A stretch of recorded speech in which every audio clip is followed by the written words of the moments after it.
Pakistan peoples party के रुकने कौमी असम्बली महार इरशाद सियाल सिर्फ रंगपुर तहसील पर ही नहीं बोले बल्कि उन महरूमियों का भी उन्होंने जिक्र किया। जिला मुजफ्फरगढ़ की आखिरी यूनियन कौंसिल जो झंग के साथ मुत्तसिल है चक फराजी, उस पर उनका खसूसी फोकस था। बहुत ज्यादा उनकी तवज्जो इस यूनियन कौंसिल पर मरकूज थी। इसके मसाइल उन्होंने पानी के मसाइल, सेहत के मसाइल, जो भी मसाइल थे वो उन्होंने जिक्र किया और ये भी बताया कि ये मसाइल किस वजह से पैदा हुए हैं। महार इरशाद सियाल साहब कौमी असम्बली में चक फराजी के हवाले से क्या कहते हैं, ये भी सुनिए। मेरी कोई 4, 5, 6 यूनियन कौंसिल गोलवाला, फाजिल कारलू, वांदड़, खानपुर बग्गा शेर, अजीजाबाद, सादकाबाद, चक फराजी, दीनपुर, जगतपुर, यहाँ पीने का पानी नहीं है मीठा, नीचे कड़वा पानी है।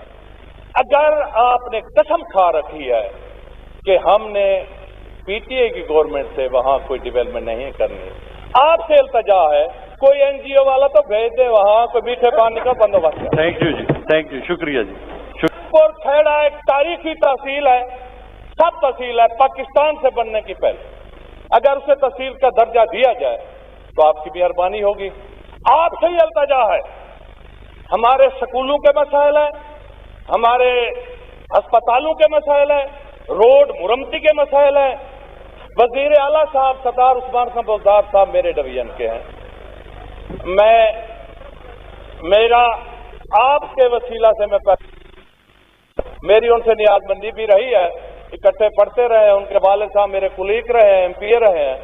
उन्हें कहें आप दरियाए फुरात न बने, आप हमारे डिवीजन से हैं, आप दरियाए फुरात न बने, वो करबला का मंजर हमारे साथ न करें, हमारी भी कोई देखभाल कर ले। थैंक यू जी। बिस्मिल्लाहिर्रहमानिर्रहीम, अस्सलाम वालेकुम। स्टार न्यूज़ के प्रोग्राम में खुश आमदीद। बड़ी डेवलपमेंट हुई एक हवाले से, जनूबी पंजाब के हवाले से जो दो मुख्तलिफ ऐवान थे वहाँ गुफ्तगू भी हुई।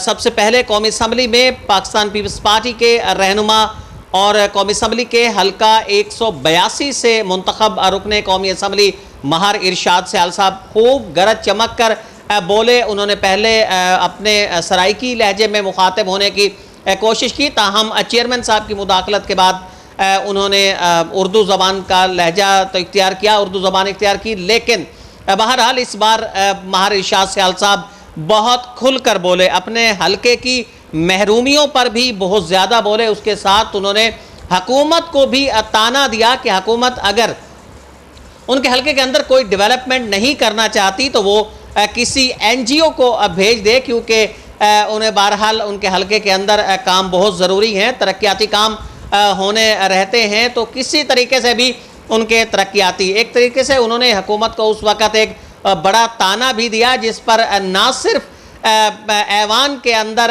एक माहौल बड़ा तंज़ो मज़ा से भरपूर हो गया, बल्कि सदारत करने वाले पैनल के चेयरमैन भी उस वक़्त मुस्कुराते रहे। उनका महार इरशाद सियाल साहब का जो बड़ा ज़ोर था वो रंगपुर तहसील के हवाले से था। उनका ये कहना था कि रंगपुर को जहाँ एक तरफ चौक सरवर शहीद को तहसील का दर्जा दे दिया गया है, तो इसी तरह अब रंगपुर को भी तहसील का दर्जा दिया जाना चाहिए। बड़ा एक ऐसा मुतालबा था कि जो यहाँ की आबादी इसको बहुत ज़्यादा समझती है, बहुत ज़्यादा इसका मुतालबा भी किया जाता रहा है। माजी में इस हवाले से एहतजाज भी होते रहे हैं, रंगपुर तहसील मूवमेंट भी एहतजाज करती रही है, आम लोग भी इस हवाले से भरपूर एहतजाज करते रहे। इस इलाके का इस बहुत बड़ा ये इशू भी है, बहुत बड़ा उनका मुतालबा भी है कि रंगपुर को तहसील का दर्जा दिया जाए।